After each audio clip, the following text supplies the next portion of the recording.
Black Widow. At its core, it's about family. Hey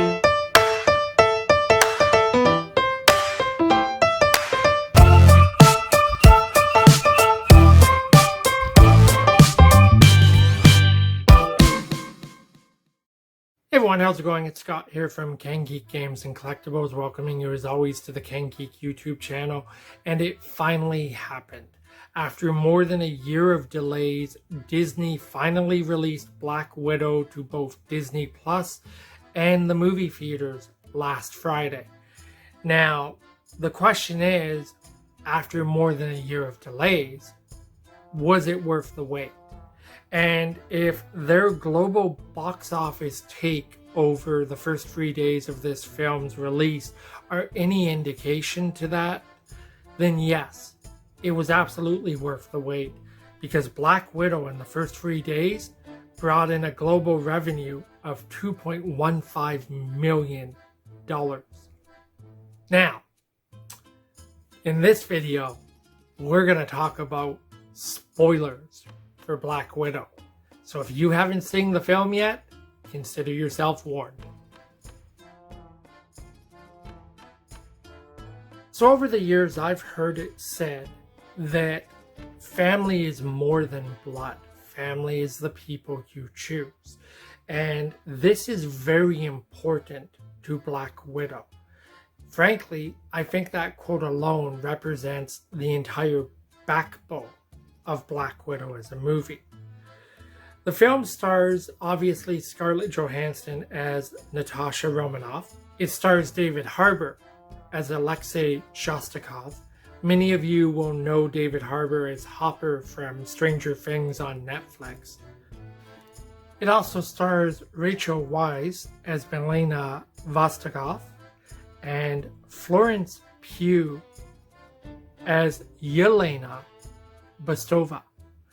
Now, this is very important to this film because these are four strangers who, as the film begins, we assume are a family.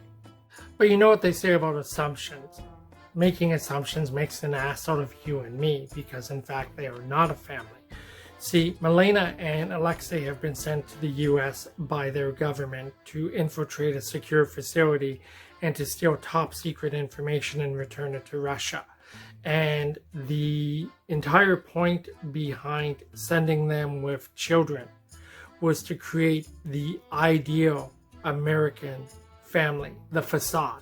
And that is where a young Natasha Romanoff and Yelena Bostova enter the picture as sisters. Now, we quickly learn that these people are not a family, as they steal the information they need, make a daring escape from Ohio under the cover of night with authorities in hot pursuit, and make a getaway from an abandoned airfield where we are first introduced to who Alexei really is. Alexei is the Red Guardian. Now, for those of you who don't know who the Red Guardian is, the Red Guardian was the Russian equivalent to Steve Rogers. The Red Guardian was a super soldier. And that becomes very evident when David Harbour's character on this abandoned airstrip basically takes this giant thing that I still think looked like a traffic control tower and just flipped the thing up in the air to get it out of the way. The family does make their escape.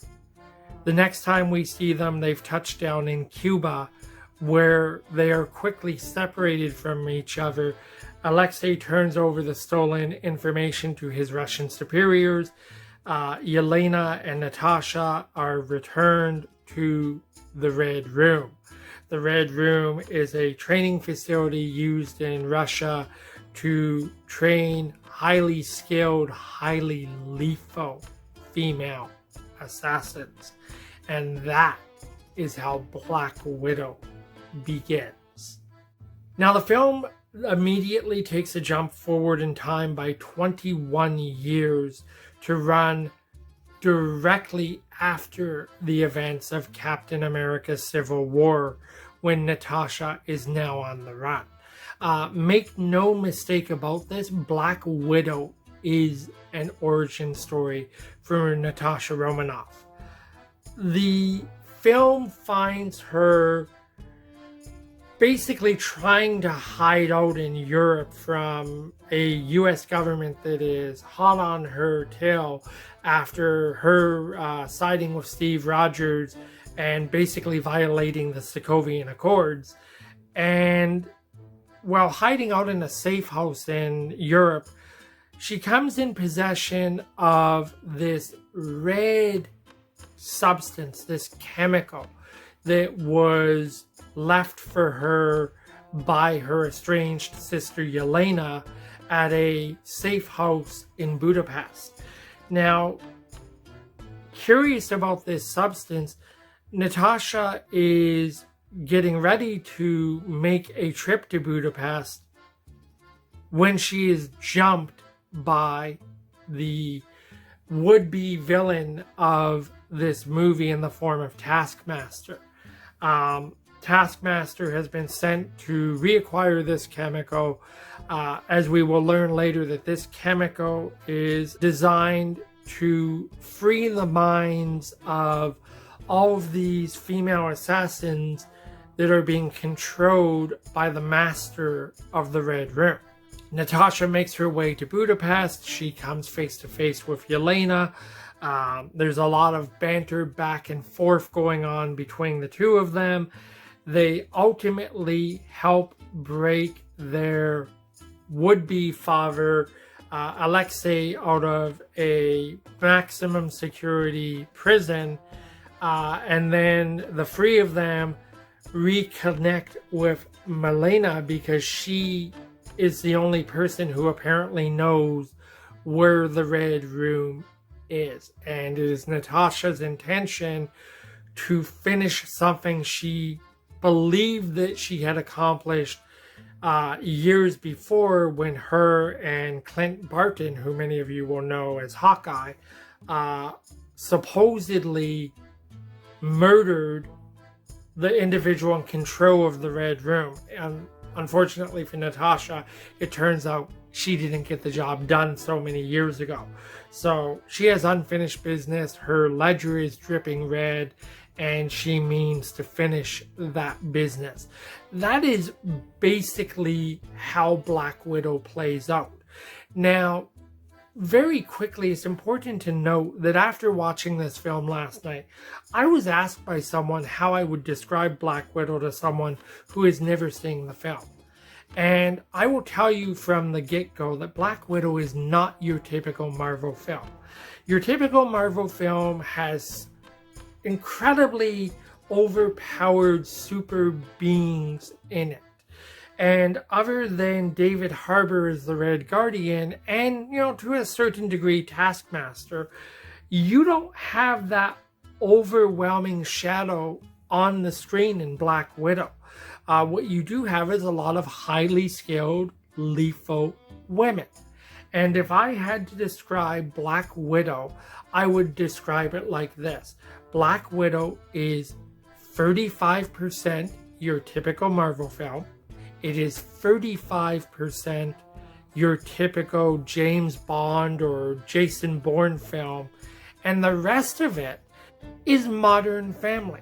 Because at its core, Black Widow is about family. It is about the family we choose. Family is not always blood.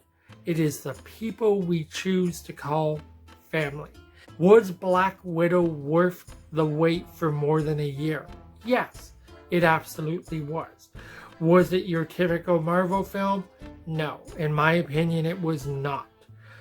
Do we deserve to see the return of some of these characters? Disney, Marvel Studios, I'm telling you right now, we need a Red Guardian film. David Harbour killed it as the Red Guardian. I would love to see them bring him back in his own film, or at the very least, have him reappear in some other Marvel properties. I don't know if that's planned. I haven't researched it, but if it's not, you guys need to make that shit happen.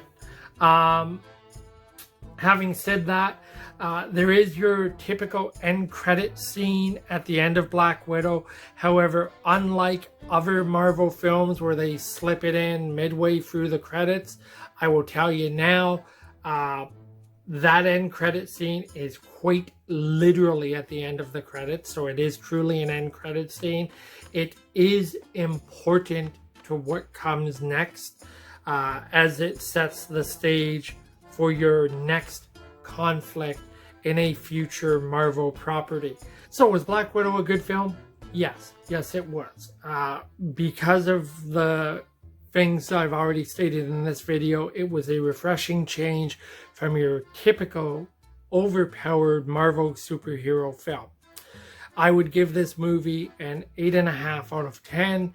Make no mistake about it, again, at its core, Black Widow, at least in my opinion, was absolutely about family.